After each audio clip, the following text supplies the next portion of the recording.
En invitant ces 24 commissaires de la CENI, Commission électorale nationale indépendante, le président de la République veut tout simplement être rassuré que toutes les conditions sont réunies pour l'organisation d'élections législatives transparentes, crédibles et acceptées par tous.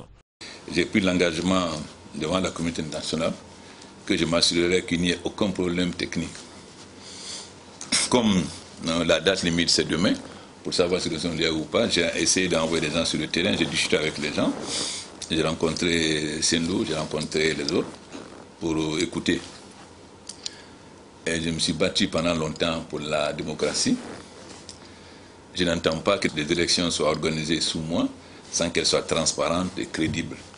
Donc il faut que je m'assure qu'effectivement les conditions sont remplies. Donc j'ai rencontré l'ensemble des diplomates ce matin. J'ai écrit au PNUD pour que la SAGEM transfère sur un support que nous allons proposer, le fichier, parce que le fichier appartient à la Guinée. J'ai expliqué aux diplomates que lorsque le PNUD a fait le premier appel d'offres, il avait exclu toutes les sociétés africaines et les sociétés guinéennes. Et il a fallu que les gens protestent pour qu'il y ait un deuxième appel d'offres.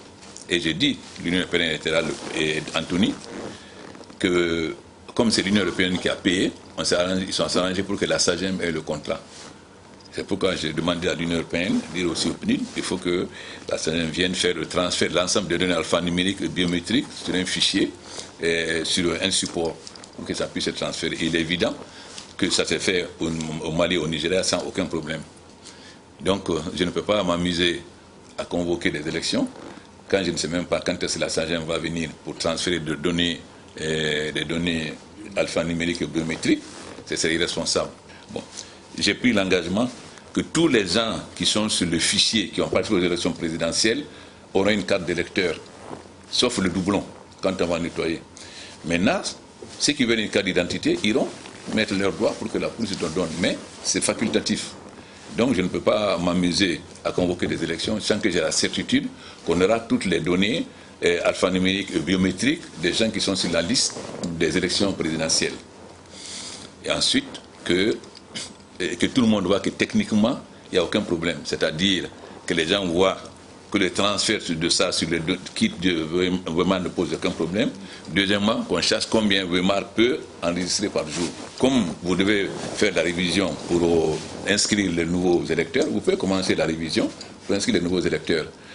Mais je vous demande de travailler sérieusement pour après me proposer un chronogramme réaliste, c'est-à-dire qui réellement et qui tiennent compte aussi des préoccupations des autres. Il y a des gens qui veulent aller à l'élection, mais veulent qu'elle soit transparente. Ensuite, moi, je n'ai pas désigné votre président. C'est vous qui avez voté. L'ensemble, vous avez voté. Il y a un qui a eu 15 voix, l'autre a eu 7 voix. Donc, je n'ai rien à voir dedans. Pourquoi voulez-vous que je me mêle des problèmes d'élection de la CENI ou de la composition? Je n'ai rien à voir dedans. Ce n'est pas moi qui ai nommé la CENI. La CENI a été mise en place après constitué par une loi. Et moi, je n'ai qu'un représentant à la CENI, c'est vraiment Kaline. Et tout le monde sait que j'étais minoritaire à la CENI. Mais les gens ne sont pas réalistes, ils ne comprennent pas la politique. Bon.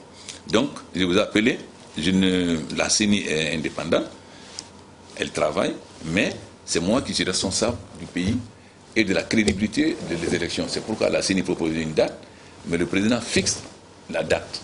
La CENI ne fait que proposer. Et moi, je n'ai pas lutté pendant 50 ans pour la démocratie, pour organiser des élections qui puissent être sujets à caution. Il faut que donc techniquement et que toutes les conditions soient remplies pour que l'élection se passe de façon parfaite. Nous avons connu beaucoup de problèmes pendant les présidentielles. Ça, c'était le régime militaire d'exception. Moi, je suis un président démocratiquement élu. Je ne peux pas me permettre d'organiser des élections bâclées, ou en tout cas qui peuvent se poser des problèmes.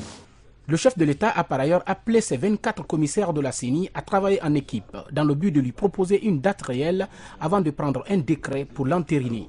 Le tout dans le souci de se rassurer de la mise en place de toutes les conditions nécessaires allant dans le sens de l'organisation d'élections législatives propres.